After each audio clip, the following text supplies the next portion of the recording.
राधे राधे दोस्तों, यह है 1 मिनट की कहानी सौरराज की जुबानी। एक बार एक साधु एक गांव से गुजर रहे थे तो उनके रास्तों में एक सिक्का मिला। 1 रुपया का सिक्का था। साधु बाबू ने सोचा कि मैं इस सिक्के का क्या करूंगा, क्यों न इस सिक्के को किसी गरीब को दे दिया जाए, इससे उस गरीब का भला हो जाए। उन्होंने गरीब को ढूंढना स्टार्ट किया। बहुत सारे गाँव घूमे लेकिन उनको कोई गरीब मिल ही नहीं रहा। एक दिन जब रास्ते से जा रहे थे तो एक राजा अपनी सेना के साथ दूसरे राज्य पर चढ़ाई करने जा रहा। तो बाबा ने सोचा कि इसके पास इतना सारा धन है, इतनी बड़ी राज है, फिर भी ये दूसरे राज को हड़पना चाहता है, तो दुनिया में इससे ज्यादा गरीब कोई हो ही नहीं सकता। तो उन्होंने क्या किया कि सिक्का उठाकर राजा के ऊपर फेंक दिया। राजा को गुस्सा भी आया, लेकिन वो एक साधु थे, इसलिए उन्होंने बोला कि बाबा आपने ऐसा क्यों किया।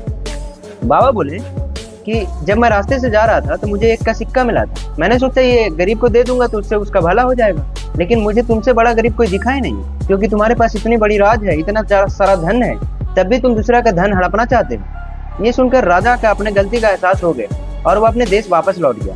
दोस्तों, इस कहानी से हमें यही सीख मिलती है कि आपके पास जितना है ना यार, उतना में ही संतोष करिए। किसी दूसरे का धन लीजिएगा तो ज्यादा दिन तक टिकेगा भी नहीं और उसका हाई भी लगेगा। इसलिए आप मेहनत करिए, मेहनत से कमाइए।